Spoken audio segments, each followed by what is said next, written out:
Astaghfirullah. Bismillahirrahmanirrahim. Assalamualaikum warahmatullahi wabarakatuh. Alhamdulillah, wassalatu wassalamu ala rasulillah wa ala alihi wa sahbihi wa mawalah wa la hawla wa la quwata illa billah wa ba'du. Baik, kita lanjutkan kajian kita, masih membahas kitab Minhajul Muslim dan sudah masuk pada pasal ke-14, bab al-wasilah, bab tentang wasilah. Apa itu wasilah? Wasilah itu artinya at-taqarrub ilallahi azza wa jalla. Bagaimana caranya kita mendekatkan diri kepada Allah subhanahu wa ta'ala. Bagaimana kita mendekatkan diri dengan ketaatan dan amal saleh kita kepada Allah subhanahu wa ta'ala. Adapun at-tawassul, ada al-wasilah, ada at-tawassul. Kalau tawassul artinya kita mencari seseorang yang bisa mendekatkan kita kepada Allah subhanahu wa ta'ala. Jadi di sana ada al-wasilah, perantara, ada at-tawassul, jalan yang mendekatkan diri kepada Allah subhanahu wa ta'ala. Di sini muallif rahimahullahu ta'ala menjelaskan tentang kewajiban seorang muslim. Seorang muslim itu harus beriman kepada Allah subhanahu wa ta'ala dengan cara memperbanyak amal saleh dan juga perbuatan yang baik yang dicintai Allah subhanahu wa ta'ala.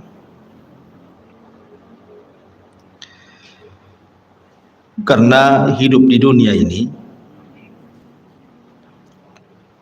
tujuannya adalah untuk beribadah, sebagaimana yang ma'ruf di dalam surah Adz-Dzariyat, wa ma khalaqtul jinna wal insa illa liya'budun. Tidaklah kita diciptakan oleh Allah subhanahu wa ta'ala kecuali dalam rangka beribadah, baik dengan kewajiban-kewajiban seperti sholat, zakat, puasa, haji, ataupun amalan-amalan sunnah. Amalan-amalan sunnah tentu jauh lebih banyak dibandingkan amalan-amalan yang wajib. Tentu harapan ketika kita melakukan amalan wajib ataupun sunnah, seperti contohnya hari ini kita berpuasa Asyura di bulan Muharram, tidak lain dan bukan supaya amal kita itu dinaikkan ke langit dan dipandang oleh Allah subhanahu wa ta'ala. Sebagaimana Allah subhanahu wa ta'ala berfirman, ilaihi yas'adul kalimut tayyibu wal amalu as-salihu yarfa'u. Kepadanya lah, maksudnya kepada Allah, naik perkataan-perkataan yang baik dan juga amalan-amalan yang saleh dinaikkan kepadanya. Makanya kenapa kita dituntut untuk memperbanyak amal saleh? Bahkan sekelas para nabi saja Allah subhanahu wa ta'ala firmankan, ya ayyuhar rusul kulu minat tayyibati wa'malu salihan. Wahai para rasul, makanlah dari makanan yang baik-baik dan kerjakanlah amalan yang saleh. Dari sini Kalau para nabi dan rasul saja diperintah oleh Allah untuk banyak melakukan amal saleh, maka sudah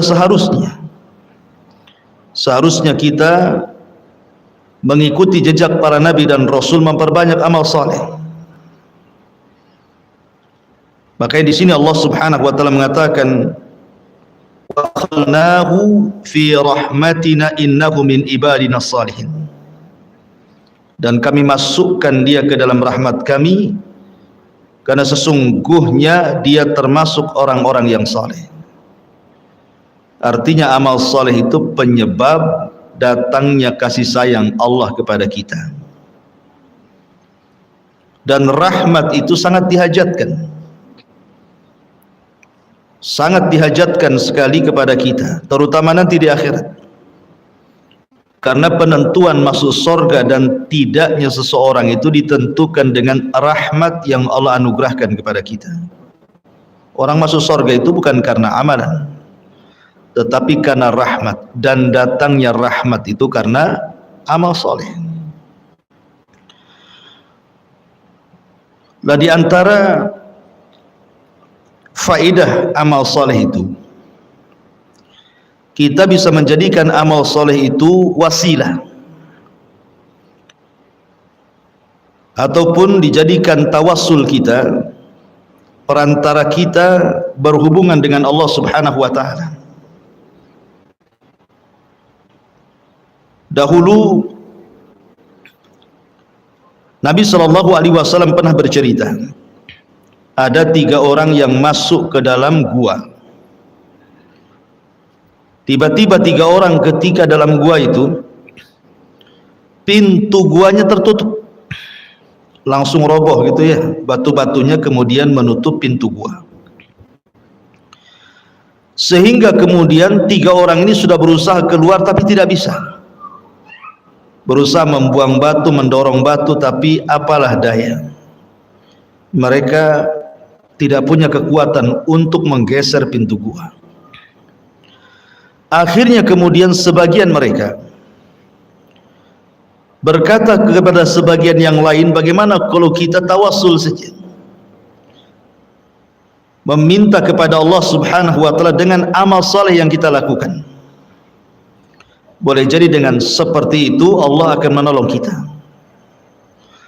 Akhirnya kemudian 3 orang ini masing-masing bertawassul dengan amal saleh yang mereka pernah lakukan. Yang satu bertawassul dengan sedekah, yang satu bertawassul dengan birrul walidain, yang satu bertawassul dengan menjaga kehormatan, tidak melakukan perzinahan. Ketika tiga-tiganya sudah bertawassul dan mengatakan, ya Rabb, kalau seandainya sedekahku ini dinilai ibadah, kau terima sedekahku dan kau anggap ini pahala bagiku, maka tolong geser pintu gua itu. Bergeserlah pintu gua sedikit, tapi tidak bisa keluar. Yang satu mengatakan, ya Rabb, kalau seandainya birrul walidain, berbakti diriku kepada orang tuaku yang aku lebihkan dibandingkan anak istriku, ini sebuah pahala dan amal solehku dan engkau menerimanya, maka geserkan pintu gua ini. Akhirnya pintu gua pun tergeser sedikit lagi, tapi juga tidak bisa keluar. Maka ketika yang ketiga bertawassul dengan menjaga kehormatannya, ketika dia hendak berzina, tiba-tiba dia diingatkan, ittaqillah, bertakwalah kepada Allah, dia pun takut dan meninggalkan perbuatan zina dan dia jaga kehormatannya. Maka dia mengatakan, kalau seandainya ini bagian daripada ibadah dan kau terima ibadahku dan berpahala, tolong geserkan pintu gua itu. Akhirnya pintu gua itu tergeser dan 3 orang ini bisa keluar. Lihat bagaimana kasih sayang Allah Subhanahu wa taala menolong 3 orang ini karena bertawassul dengan amal saleh. Makanya dari sini Nabi SAW mengatakan, la tahkiranna minal ma'rufi syai'an. Jangan remehkan sekecil apapun kebaikanmu. Jangan remehkan. Jangan remehkan sekecil apapun kebaikan.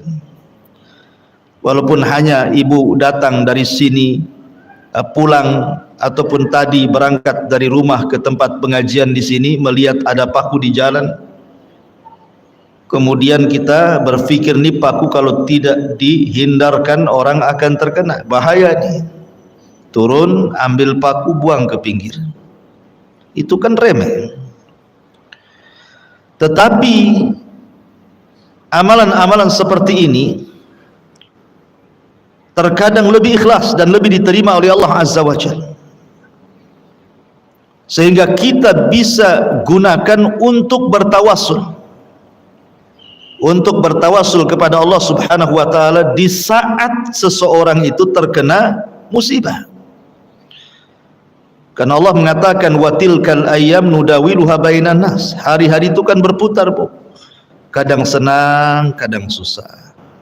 Kadang sakit, kadang sehat. Kadang menangis, kadang tertawa. Kadang berkumpul, kadang berpisah. Begitulah manusia. Ya.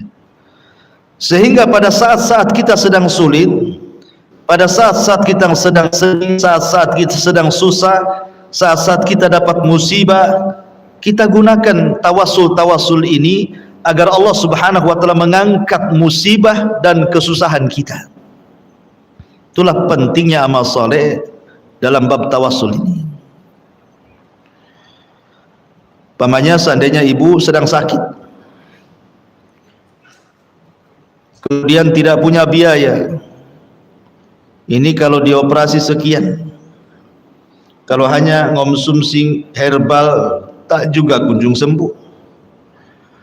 Kemudian ibu teringat dengan amalan-amalan soleh yang dulu pernah ibu lakukan. Kira-kira amal soleh yang paling ikhlas yang dulu pernah ibu lakukan apa? Ibu tinggal ngomong kepada Allah Subhanahu wa taala, ya Rabb, dulu saya pernah membantu fakir miskin, membantu anak yatim, dan saya ikhlas karena demi Allah, kalau memang sedekahku kepada fuqara wal masakin, kepada anak-anak yatim itu bagian daripada ibadah dan kau terima dan berpahala, saya lagi sakit ya Rabb, tolong sembuhkan. Kan enak. Wa idza sa'alta fas'alillah wa idza sta'anta fasta'in billah. Kalau minta langsung kepada Allah, kalau minta pertolongan, mintalah pertolongan kepada Allah Subhanahu wa taala.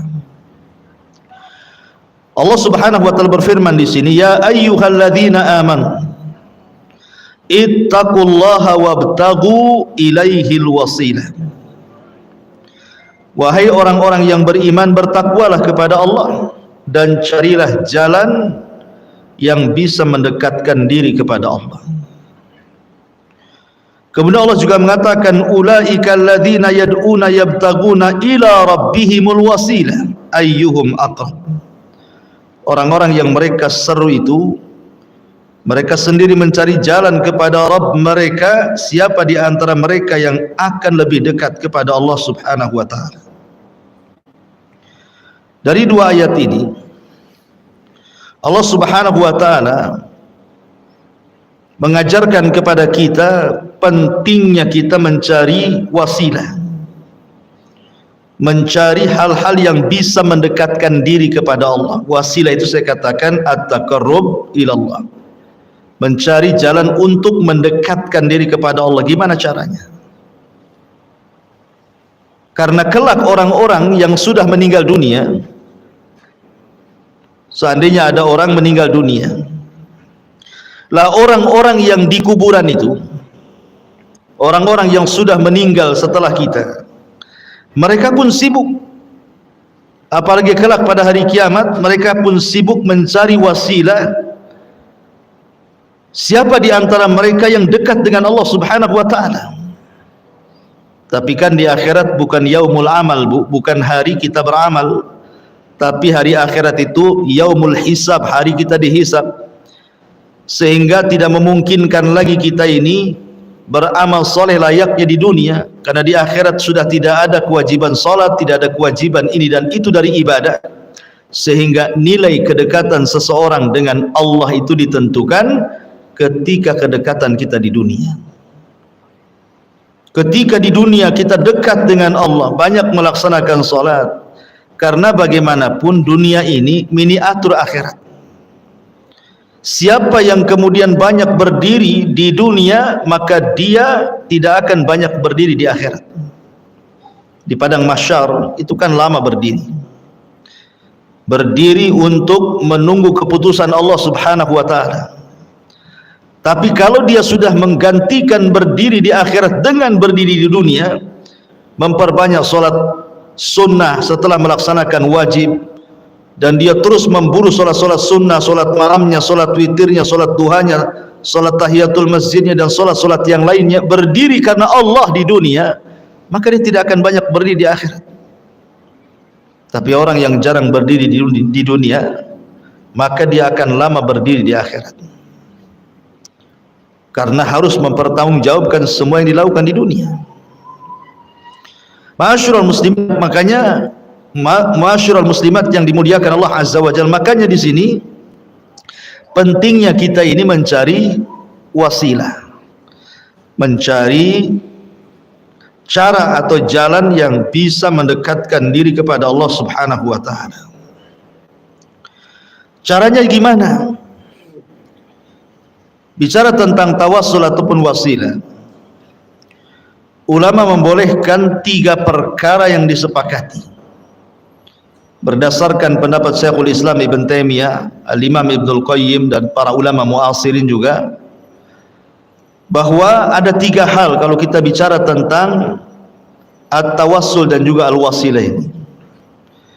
Pertama, kita bisa berwasilah, at-tawassul kepada Allah Subhanahu wa taala dengan al-asma was sifat, dengan nama-nama Allah dan sifat-sifatnya, dengan nama-nama Allah dan sifat-sifatnya.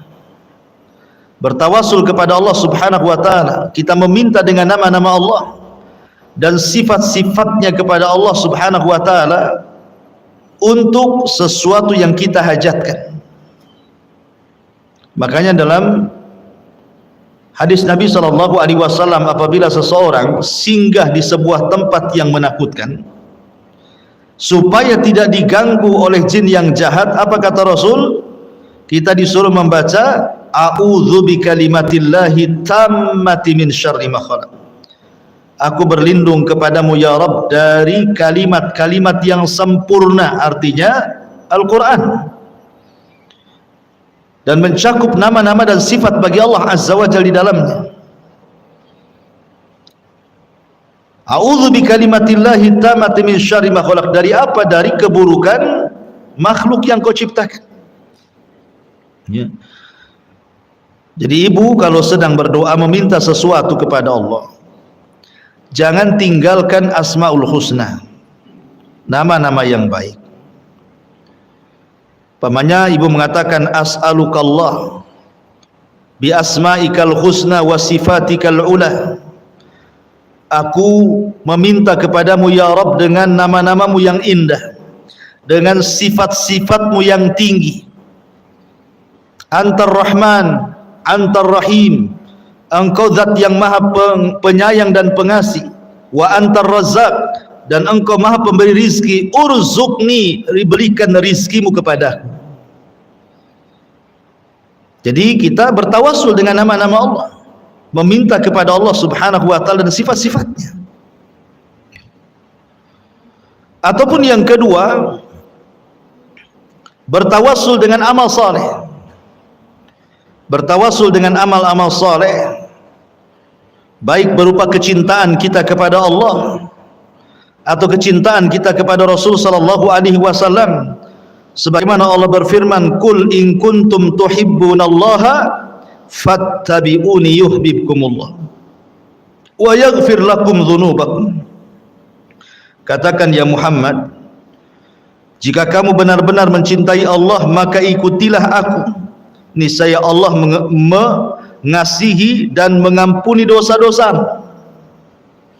Jadi cara mendekatkan diri kepada Allah, cara mencintai Allah Subhanahu wa taala dengan cara apa? Mengikuti syariat nabinya, mengikuti ajaran nabinya, meneladani sunnah-sunnahnya, berusaha untuk memperjuangkan sunnahnya.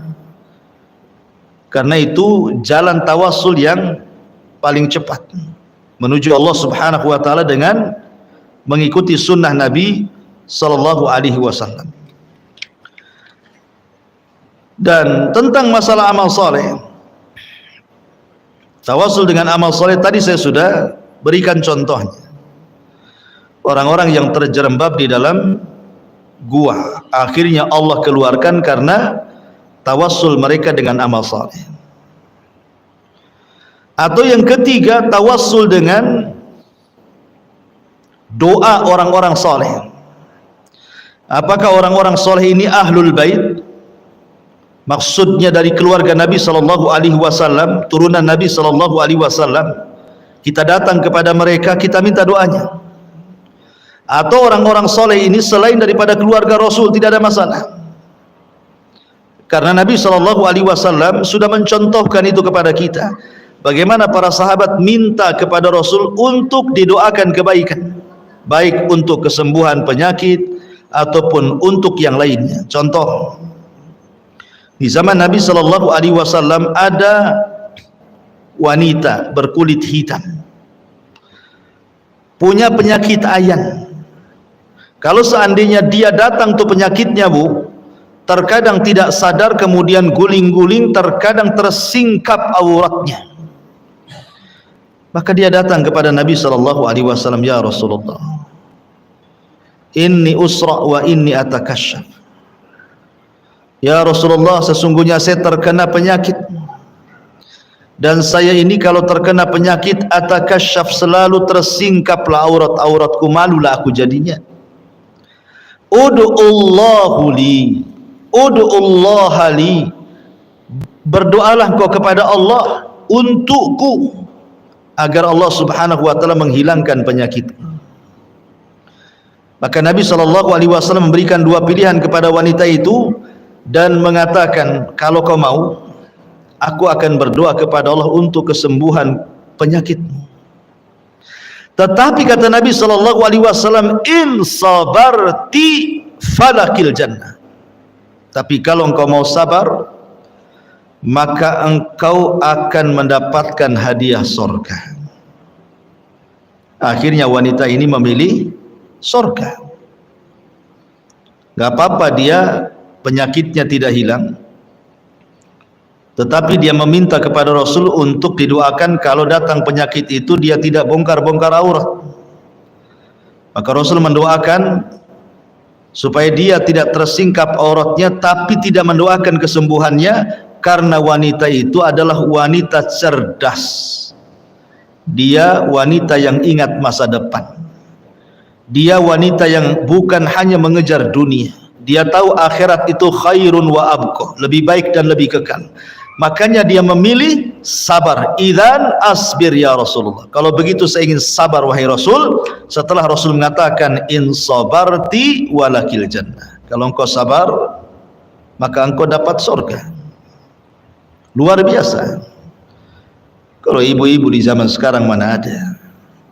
Kalau seandainya dibuat dua pilihan, surga ataukah dunia, nggak yakin saya milih surga, pasti milih dunia. Contoh, ketika Nabi sallallahu alaihi wasallam mendengar Fatimah meminta budak untuk dijadikan pembantu, karena Rasul kan baru datang dari peperangan, banyak budaknya. Maksudnya Fatimah itu biar tak capek lah kerja di rumah, ada pembantu. Akhirnya Nabi sallallahu alaihi wasallam datang kepada Fatimah, kemudian menudukkan Fatimah dan Ali.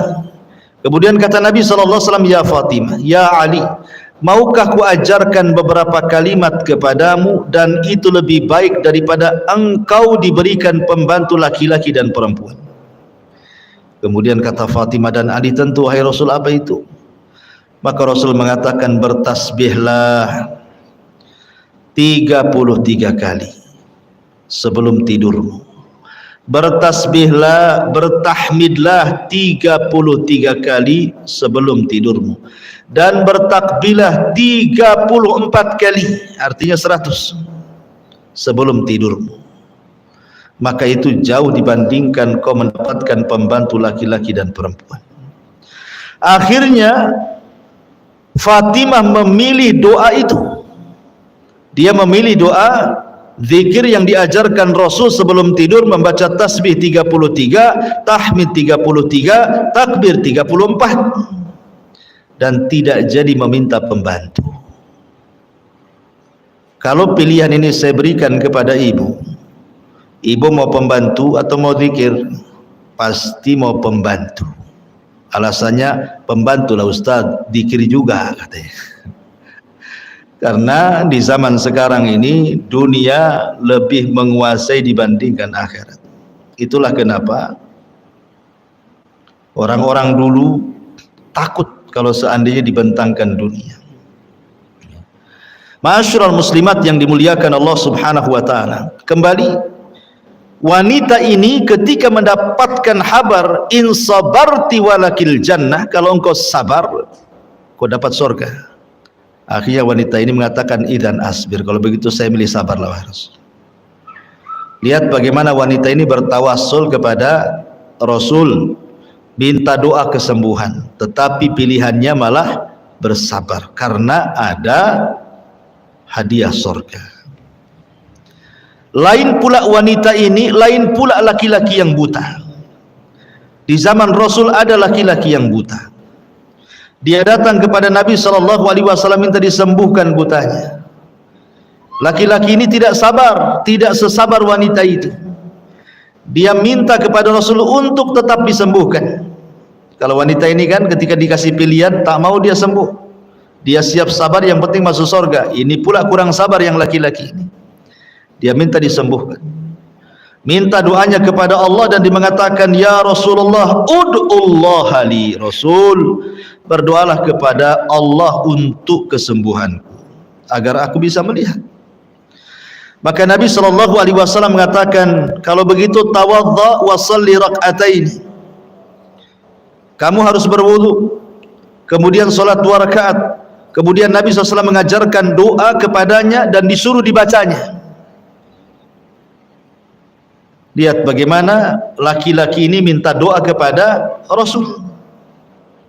Ya, artinya bertawasul dengan orang-orang soleh, minta doa mereka boleh, ya. Tapi tentunya orang-orang soleh yang masih hidup.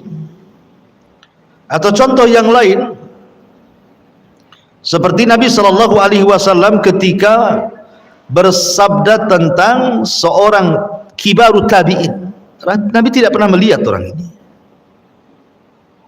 tetapi Nabi SAW mengatakan, kalau ada orang ini, berdoalah kepada Allah, mintalah doa dari dia kepada Allah, karena dia itu mustajab doa.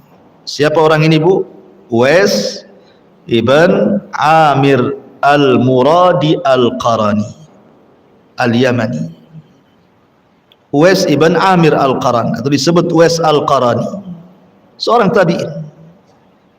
Rasul tidak pernah jumpa, tapi doanya manjur. Kenapa? Karena dia orang yang paling berbuat baik kepada orang tuanya, sehingga doanya mustajab. Ketika Nabi SAW meninggal dunia, Abu Bakar meninggal dunia, Umar radhiyallahu an ketika menjadi khalifatul Islam mencari-cari orang namanya Uwais al-Qarani, Uwais ibn Amir al-Qarani al-Muradi. Setiap ada kafilah haji dari Yaman, kadang-kadang Umar kemudian datang ke kafilah tersebut dan mengatakan, afikum Uwais, afikum Uwais. Ada enggak Uwais di situ? Ada enggak Uwais di situ? Kata orang-orang Yaman, tak ada wahai Amirul Mukminin. Pulanglah Umar kecewa. Tahun depannya lagi datang lagi kafilah haji dari Yaman, tanya lagi, afikum Uwais, ada enggak Uwais di situ? Mereka mengatakan tidak ada wahai Amirul Mukminin. Pulang lagi kecewa. Sampai beberapa tahun, tapi lihat usaha Umar akhirnya membuahkan hasil. Ketika sekian tahun banyak orang tiap tahun ibadah haji dari Yaman selalu tidak mendapatkan Uwais, yang ini akhirnya Umar pun mendapatkan kabar di mana Uwais. Ketika datang kafilah dari Yaman, Umar datang dan mengatakan, afikum Uwais, apakah ada Uwais di antara kalian? Maka kepala rombongan mengatakan, maksudnya Uwais al-Qaran, Uwais ibn Amir al-Qarani. Ya, kata Umar, di mana dia? Dia mengatakan, sungguhnya Uwais berangkat dengan kami dalam kondisi susah, tidak ada uang, tapi dia nekat haji bersama kami, sehingga dia harus bekerja dulu. Dia sedang bekerja ngerawat kambingnya orang ini dan itu, kau bisa temui di sana. Akhirnya Umar pun mengajak Ali radhiyallahu an mencari Uwais Al-Qarani. Rupanya sedang menggembala kambingnya orang Arab untuk mengambil upah dan melanjutkan hajinya. Tiba-tiba kemudian pas datang Uwais sedang sholat, tetapi Umar terus memandang orang itu dan dicocokkan dengan ciri yang disabdakan Rasul kepadanya. Setelah yakin itu Uwais, dan setelah sholat kemudian Umar menyamperi dan mengatakan, apakah anta Uwais? Ya, saya Uwais. Apakah engkau dari Murad? Ya, saya dari Murad. Apakah engkau dari Qaran? Ya, dari Qaran. Apakah engkau dulu punya penyakit sopak, kemudian disembuhkan oleh Allah dan sekarang tinggal sebesar dirham? Dia mengatakan iya. Kemudian diberitahu tandanya. Subhanallah, kata Umar, engkau adalah orang yang disabdakan Nabi SAW. Akhirnya Umar pun meminta doa kepada Uwais. Uwais kaget, bagaimanapun secara kemuliaan, siapalah kibaru tabi'in dengan sahabat, apalagi dengan Umar bin Khattab, orang terbaik kedua setelah Abu Bakar. Di hadapan Nabi SAW tiba-tiba meminta doa, kan tersanjung banget gitu.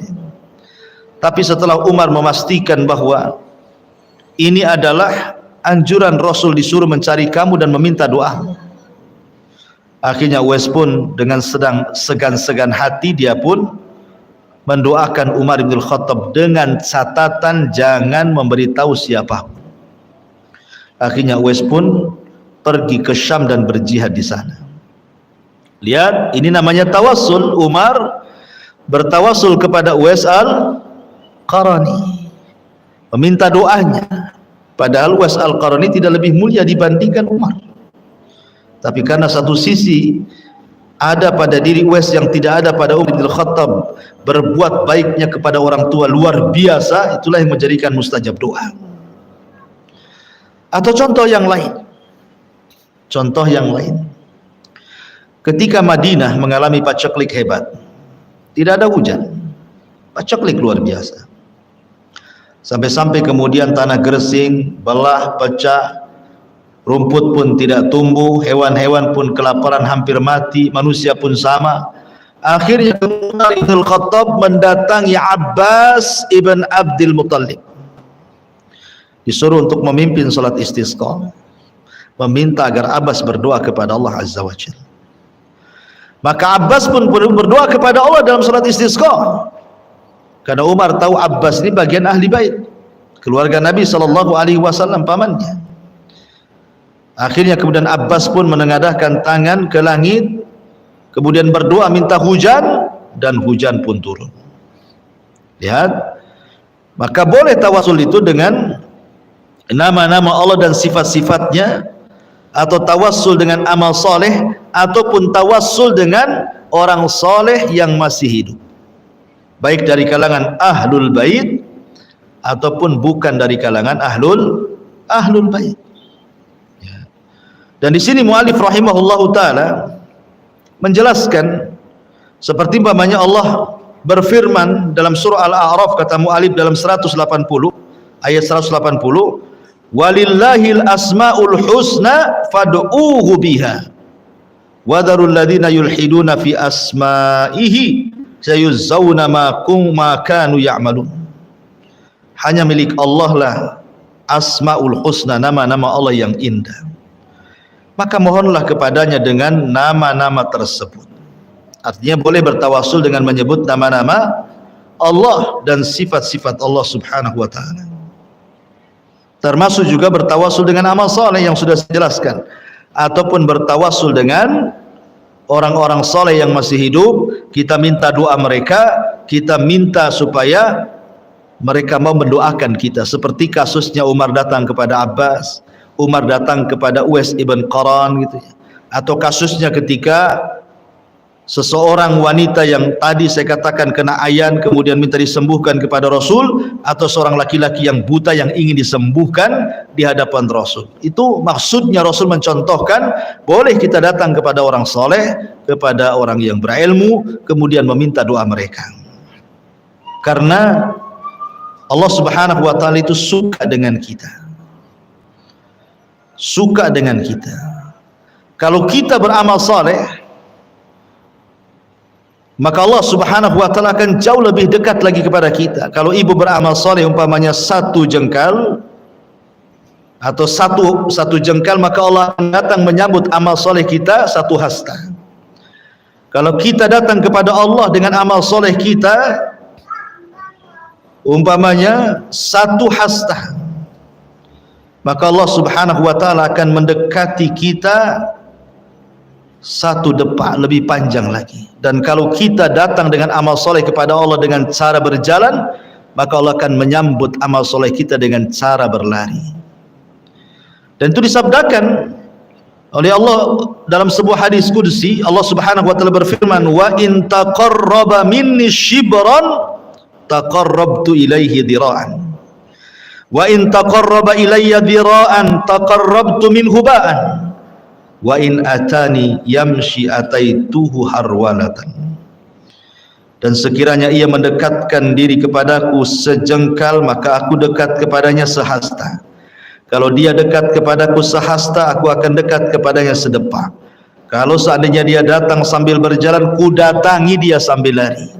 Lihat bagaimana rahimnya Allah Subhanahu wa taala kepada kita, dan bagaimana cintanya Allah kepada kita ketika kita beramal soleh. Ya, karena amal soleh itu yang sunnah saja menyebabkan kecintaan Allah kepada kita, apalagi wajib. Wa ma taqarraba ilayya 'abdi bi syai'in ahabbu ilayya mimma aftaradtuhu alayhi wa la yazalu 'abdi yataqarrabu ilayya bin nawafil hatta uhibbahu. Tidaklah hambaku mendekatkan diri kepadaku dengan sesuatu yang lebih aku sukai daripada mendekatkan diri dengan melaksanakan apa yang diwajibkan. Dan hambaku senantiasa taqarrub, mendekatkan diri, berwasilah kepadaku dengan amal-amal sunnah, sehingga aku makin cinta dengan dia. Jadi kalau seandainya ibu ini sukalah melaksanakan amal sunnah setelah yang wajib tentunya, ya. Kalau sholat mungkin suka duha, suka sholat malam, suka witir, suka sunnah wudhu, dan begitu seterusnya. Atau puasa, ya puasa sunnah, atau mungkin sedekah, dan begitu seterusnya. Maka sebagai imbalannya, ibu akan dicintai Allah. Dan kalau Allah Subhanahu wa taala sudah cinta dengan ibu, apa yang terjadi? Nadahu Jibril, maka Allah akan panggil Jibril. Kemudian Allah Subhanahu wa taala akan katakan kepada Jibril, ya Jibril, inni uhibbu fulanan fahibbah. Jibril, aku suka lo dengan si anu itu, maka kau harus suka juga dengan dia. Maka Jibril langsung berteriak di hadapan semua para malaikat yang ada di langit dan mengatakan, ya malaikat Allah, innallaha yuhibbu fulanan fahibbuhu. Wahai malaikat-malaikat Allah, Allah sukalah dengan si ibu itu, maka kalian harus suka dengan si ibu itu. Lihat, luar biasa. Ya, jadi kalau bisa terus kita mencari kecintaan, memancing agar Allah cinta kepada kita dengan memperbanyak amal wajib, memperbanyak amal sunnah, dan begitu seterusnya. Ma'asyiral muslimat yang dimuliakan Allah Subhanahu wa taala. Kalau ibu baca dalam Minhajul Muslim, kitab yang kita baca ini, di situ ada dalil-dalil tentang apa yang saya jelaskan, bahwa amal soleh itu yang dibolehkan, yang sudah jelas ada dengan nama-nama Allah, dan itu tercantum di beberapa ayat dan hadis. Kemudian dengan amal soleh, kemudian dengan doanya orang yang soleh, yang taat, yang alim, dan mereka masih hidup. Adapun kemudian bertawasul dengan orang yang sudah meninggal, ini menjadi ranah khilaf para ulama. Ya, menjadi ranah khilaf, boleh enggak seorang itu bertawasul dengan orang yang sudah meninggal, orang-orang soleh yang sudah meninggal. Maka pendapat Syekhul Islam Ibn Taimiyah, Al-Imam Ibnul Qayyim, dan juga ulama-ulama Lajnah Daimah Saudi Arabia, semua mengatakan tidak boleh. Ya, karena tidak pernah ada cerita para sahabat Nabi Shallallahu Alaihi Wasallam mereka datang ke kuburan Abu Bakar setelah meninggalnya, atau ke kuburan Umar setelah meninggalnya, atau ke kuburan Utsman setelah meninggalnya. Tidak ada cerita dari kalangan sahabat mereka mendatangi kuburan orang-orang soleh, padahal mereka sahabat. Ya, menunjukkan bahwa tawassul itu hanya ditujukan kepada orang-orang soleh yang masih hidup saja. Makanya kalau ada di lingkungan ibu orang soleh, orang taat, mintalah doanya. Doa mereka mustajab insyaallah. Ya. Ini diantara pembahasan al-wasilah dan juga at-tawassul. Intinya bahwa perbanyaklah amal soleh di dunia, sebab kita tidak tahu hidup kita ini akan senangkah atau akan susahkah. Perbanyak amal soleh di dunia karena kita tidak tahu apakah kita akan sehat teruskah ataukah akan sakit. Maka di saat-saat kita lagi senang, di saat-saat kita lagi sehat badan, beramal soleh banyak, supaya ketika Allah takdirkan kita mungkin sakit badannya, kurang sehat fisiknya, banyak masalah kehidupannya, kita bisa menjadikan amal soleh itu perantara kita dengan Allah, agar Allah bisa menghilangkan semua keperitan hidup yang ditakdirkan kepada kita. Dan ini banyak dilakukan para ulama. Ya, seperti contohnya Rabi ibn Khaitham yang sudah saya ceritakan, dia kalau dari rumah ke masjid itu pandangannya tertuju ke jalan raya. Kalau ada hal-hal yang bisa kemudian mengganggu orang lain seperti batu, beling, paku dan yang semacamnya, langsung diambil, disisihkan. Kemudian dia mengatakan, ya Rabb, kalau seandainya amalan remeh ini ada pahalanya, maka kirimkan pahalaku kepada kedua orang tuaku yang sudah meninggal. Lihat, ya kan? Birrul walidain. Ya, birrul walidain itu tidak terputus dengan meninggalnya kedua orang tuamu. Tetapi kalau seandainya orang tuanya masih hidup, ya tentu rugi kalau seandainya seorang anak tidak paham kalau di depannya surga. Tapi kalau Allah Subhanahu wa ta'ala takdirkan dia sudah meninggal, bukan berarti terputus birrul walidain dengan mereka, tidak. Bahkan semata-mata ibu kemudian ingat orang tua yang sudah meninggal, teringat dosanya orang tua dulu. Kenapa dulu orang tua tak sholat? Kenapa orang tua saya tidak sedekah padahal kaya? Kenapa orang tua saya tidak haji padahal sanggup? Teringat tuh orang tuanya. Kemudian dia mengatakan, ya Allah, ampuni doa orang tua saya, Allah. Mungkin itu kesalahan mereka waktu di dunia. Hanya sebata-bata mengenang seperti itu saja, itu sudah awal. Ibu sedang berbuat baik kepada orang tua saat kematiannya. Karena ada anak yang gak peduli dengan orang tuanya, sudah mati lah. Biarin saja, dia sudah mati kok. Kita ini hidup, mikir kita aja yang masih hidup katanya. Dan ada orang yang seperti itu. Ya, jangan seperti itu. Maka lihat Rabi ibn Khaitham, dia sekecil apapun amal saleh, imatatul adza anit tariq, berusaha untuk membuang hal-hal yang memadaratkan manusia di jalan, dilakukannya.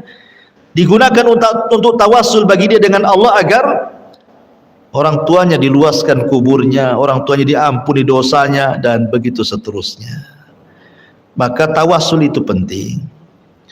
Makanya di akhirat ketika manusia berkumpul di padang mahsyar, orang-orang bingung mau kemana. Allah pun belum muncul untuk memutuskan perkaranya. Akhirnya mereka bertawassul dengan para nabi. Mereka datang kepada Adam, ya Adam antal abul bashar, ya Adam anta abul bashar, engkau itu bapak manusia. Ishfa' lana ila rabbik, ala tara ila ma nahnu fihi. Mintalah syafaat kepada Rabbmu ya Adam. Tidak kau iba melihat kami semua, lihat anak turunan, kepanasan, kepayahan, lelah, matahari didekatkan, keringat di mana-mana. Tidakkah kau iba melihat kami? Tapi Adam mengatakan, nafsi nafsi, uruslah diri kalian, uruslah diri kalian. Pergilah kalian ke Nuh, pergilah mereka ke Nuh. Akhirnya Nuh pun sama mengatakan nafsi nafsi, pergilah kepada Ibrahim. Ibrahim pun sama mengatakan nafsi nafsi, pergilah kepada Musa. Musa pun sama mengatakan nafsi nafsi, uruslah diri kalian, uruslah diri kalian, sebaiknya kalian kepada Isa. Isa pun mengatakan sebaiknya kalian datang kepada Rasul Muhammad sallallahu alaihi wasallam. Akhirnya Rasul mengatakan analah, kan ku coba. Lihat, mereka bertawasul dengan para nabi. Ya, padahal di akhirat gitu ya, mereka bertawasul kepada para nabi untuk mendekatkan diri kepada Allah Subhanahu wa taala. Makanya tawasul itu di dunia dan di akhirat. Dan orang-orang yang dipermudah oleh Allah hisabnya, karena mereka banyak ketika di dunia yang betul-betul mencari wasilah, bagaimana caranya dia dekat dengan Allah Subhanahu wa taala. Tetapi kalau seandainya kemudian wasilahnya dengan perkara-perkara yang dilarang, maka tidak boleh. Karena ada wasilah masyru' yang disyariatkan, ada wasilah yang tidak masyru' dan tidak disyariatkan. Wallahu alam, ibu bisa baca sendiri dalilnya. Semua ayat-ayat yang dicantumkan pengarang ini berkaitan dengan bolehnya berwasilah dengan nama-nama dan amalan soleh serta doanya orang-orang soleh yang masih hidup. Allahu a'lam. Silakan kita buat tanya jawab di sini.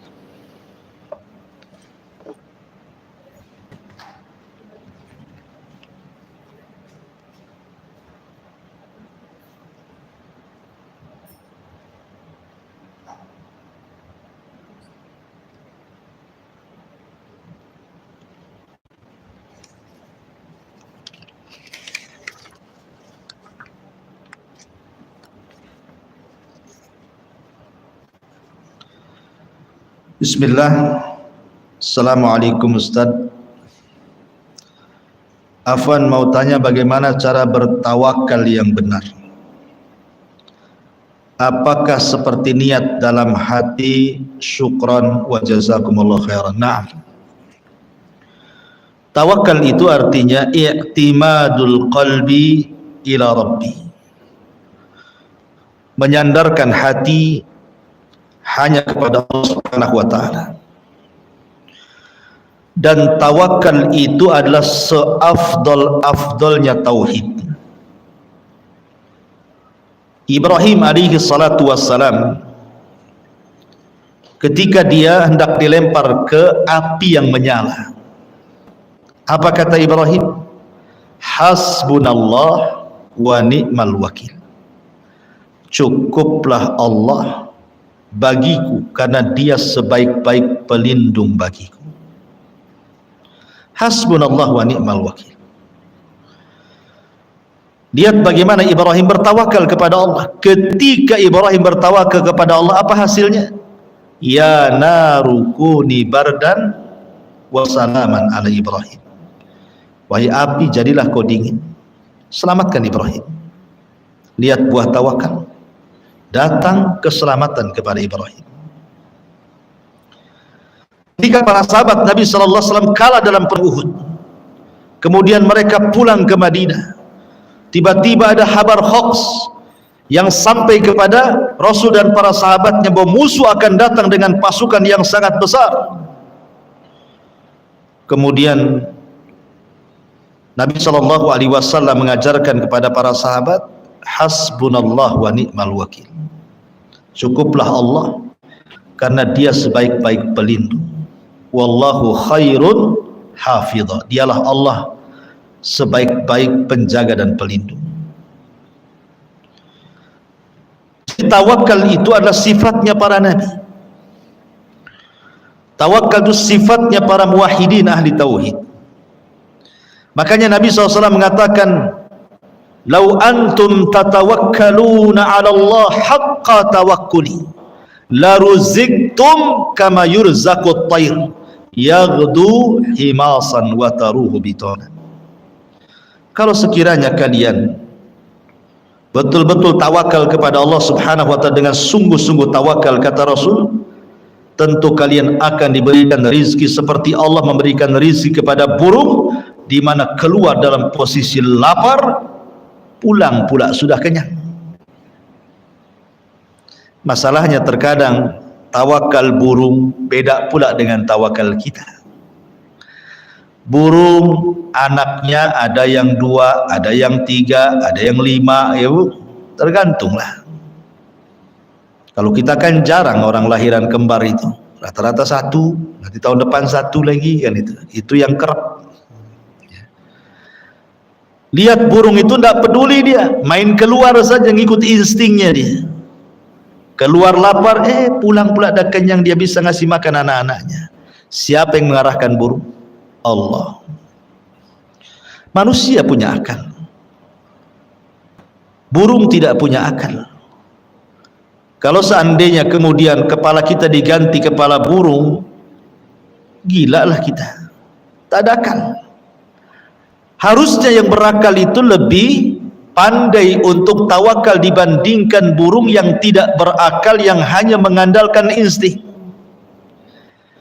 Karena di hadapan kita itu rizki Allah itu terbentang seluas-luasnya dan selebar-lebarnya. Kalau kita lihat ke laut, di situ banyak ikan dengan segala jenisnya, tinggal mancing. Dan di laut itu ikan itu tidak ada yang punya. Bukan berarti kalau mancing dapat ikan tiba-tiba ada tulisan Abu Humairah, ini punya ikan Abu Humairah nih, lepas lagi, ya nggak ada. Semua ikan milik Allah, tinggal ambil saja. Ke sungai juga sama, ya, ke hutan belantara juga sama. Jadi sebenarnya manusia itu harus lebih tawakal dibandingkan binatang, karena manusia itu dibekali akal. Coba pikir ya, bayi yang dijanin itu cemana dia cari makannya? Tidak, Allah subhanahu wa ta'ala buat darah haid menjadi asupan dia. Ketika dia brojol pun belum bisa cari kerja, cemana cari makannya? Diinstingkan dia menetai ibunya dan sudah disediakan makannya. Artinya Allah tidak menyia-nyiakan manusia. Dalam kondisi tidak bisa apapun tetap ada rizkinya. Makanya Nabi SAW bersabda, seseorang itu tidak mungkin diwafatkan kecuali disempurnakan rizkinya. Seorang tidak akan diwafatkan kecuali disempurnakan rizkinya. Jadi tawakal itu penting. Tetapi ingat, tawakal itu tidak cukup dalam amalan hati saja.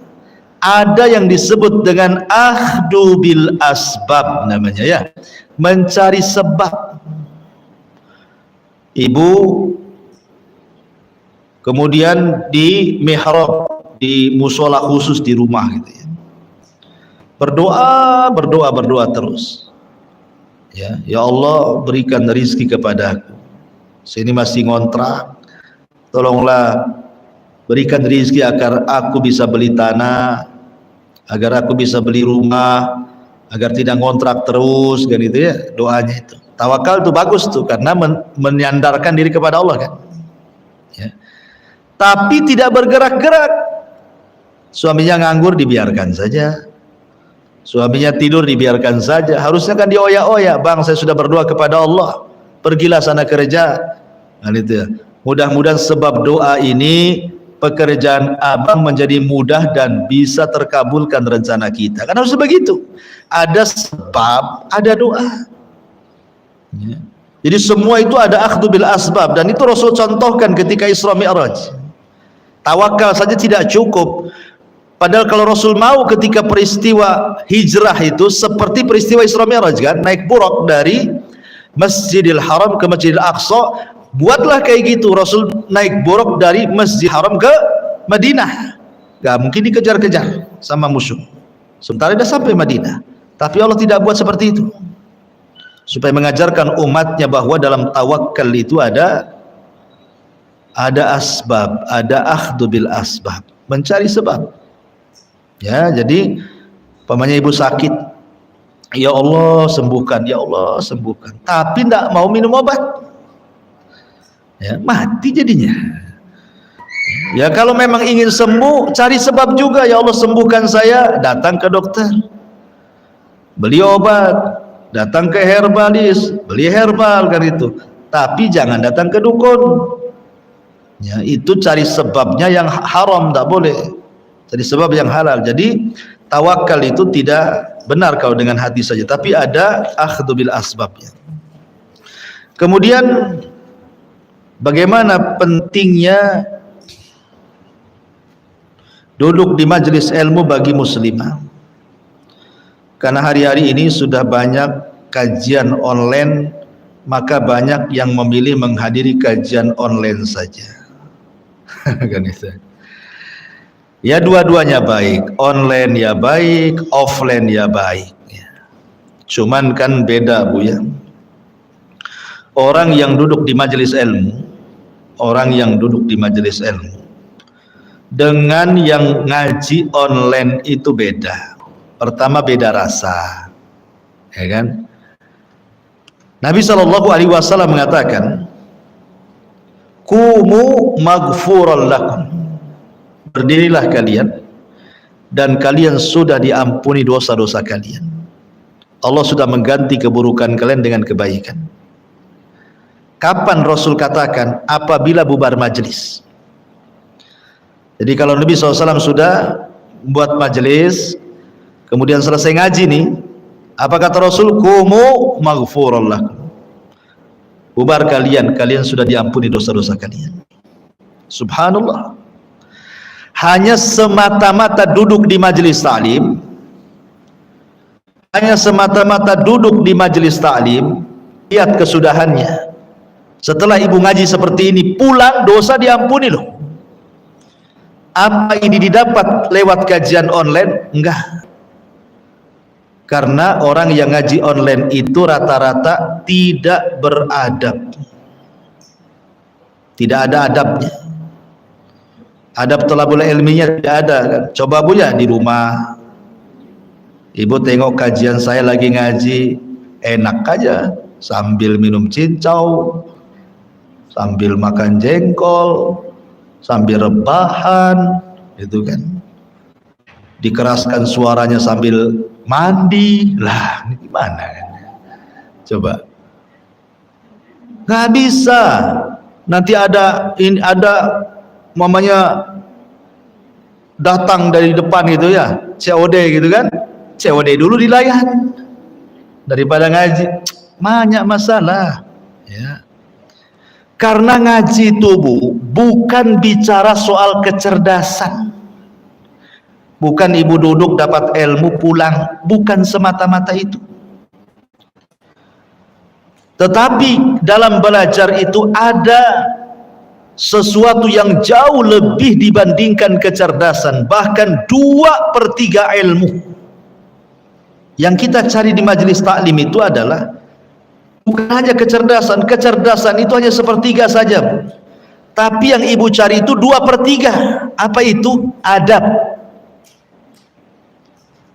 Adab. Makanya ibunya Imam Malik mengatakan kepada Imam Malik, "Na ta'allam al-adaba qabla al-ilmi." Belajar adab ya nak, sebelum ilmu. Karena barokahnya ilmu itu karena mengambil dengan adab. Kalau ngaji online terus, nggak ada adabnya selamanya. Bahkan yang ada su'ul adab, jelek adabnya. Kenapa? Karena tidak menghargai ilmu kan. Kecuali kalau seandainya suaminya melarang, tidak boleh ngaji, cukuplah di rumah, mengingat anaknya banyak, terbengkalai, ini, itu, macam-macam cerita, tentulah kita lebih mendahulukan suami. Dah di rumah saja, ngajilah online sama Abu Merah. Ya. Atau umpamanya ke tempat pengajiannya itu membahayakan, jauh, bahaya, perlu mahram, ini itu, banyak rintangan, gangguan, ya sudah online saja. Dan itu ya.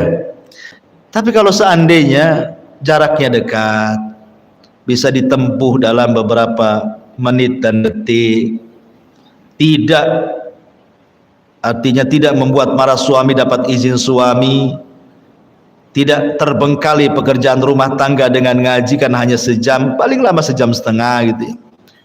Maka tentu hadir di majelis ta'lim tentu lebih baik kan itu, karena menang adab, menang ilmu. Jangan sampai orang cerdas tidak punya adab, kata Syekhul Islam Ibn Taimiyah. Jangan sampai orang itu utu zakaan walam yu'tu zakaan, diberi cerdas tapi tidak diberikan kejernihan hati alias akhlak. Kecuali kalau mamanya jauh kayak ini yang nonton ini di YouTube ini kan, ada dari Bandung, ada dari Lombok, ini ada dari Balikpapan, dari macam-macam. Tak mungkin lah naik pesawat ke sini lah, bukan? Karena jauh. Ya kalau orang dekat sini, kompleks sini saja nggak ngaji, kenapa kan itu ya? Kalau tidak ada halangan. Karena hadir di majelis taklim itu banyak faedahnya. Sekali lagi banyak faedahnya. Kalau mau dirinci itu dibuat kajian lagi lebih lama. Kemudian pertanyaan selanjutnya, jika kita pernah menggunakan sebuah amal, sebuah wasilah, apakah nanti di akhirat ibadah tersebut tetap dihitung? Tetap dihitung. Ya. Tetap jadi amal soleh kita. Walaupun kita sudah gunakan untuk wasilah di dunia, tetap amal soleh itu akan dicatat dan akan dibalas dan akan dihisab. Al jaza'u min jinsil amal, balasan itu sesuai dengan amalannya. Bolehkah membatasi diri bagi seorang muslimah dalam menuntut ilmu keluar rumah dalam rangka menuntut ilmu dibatasi 1-2 kali saja dalam sepekan? Tidak ada masalah. Ya, tidak ada masalah, karena bagaimanapun namanya kalau sudah berumah tangga mungkin sibuk, harus ngurus anak-anak, ngurus suami, ngurus rumah, gitu ya kan, banyak perkara lah ya.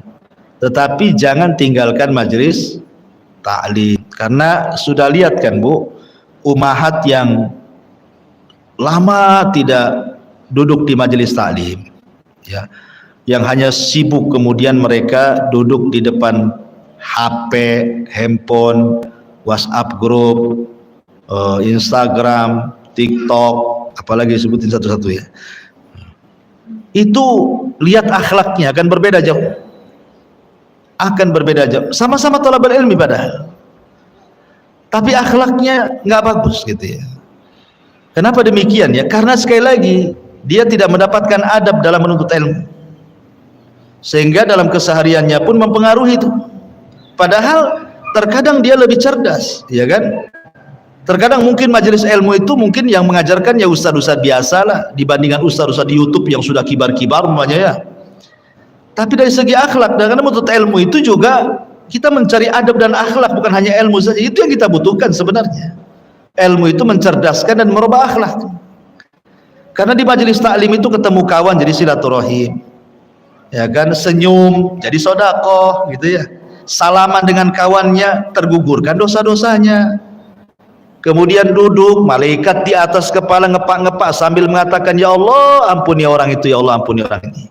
Pulang kata Rasulku, maghfurun lakum, berdiri kau sudah diampun dosanya. Apalagi coba, itu duduk di majelis taklim tuh. Seperti itu. Kenapa? Karena keutamaan segudang ini, karena sekali lagi bukan hanya bicara tentang kecerdasan tapi akhlak. Kata Abdullah ibn Mubarak, saya belajar akhlak 30 tahun dan saya belajar ilmu 20 tahun. Jadi ingat bahwa adab itu 2/3 ilmu. Ilmu itu sepertiganya saja. Itu pentingnya. Menambah iman. Ya kan beda. Saya yakin ibu beda lah. Karena saya sendiri kan setiap hari saya itu wajib mendengarkan YouTube. Saya itu mewajibkan mendengarkan YouTube. Alhamdulillah masyai-masyai guru-guru saya gitu ya, mereka sudah kajian online YouTube. Wajib setiap hari hampir saya mendengarkan YouTube itu ya, untuk menambah ilmu, karena tidak mungkin saya menyampaikan ilmu terus gitu ya. Ya pasti terbatas juga kemampuan.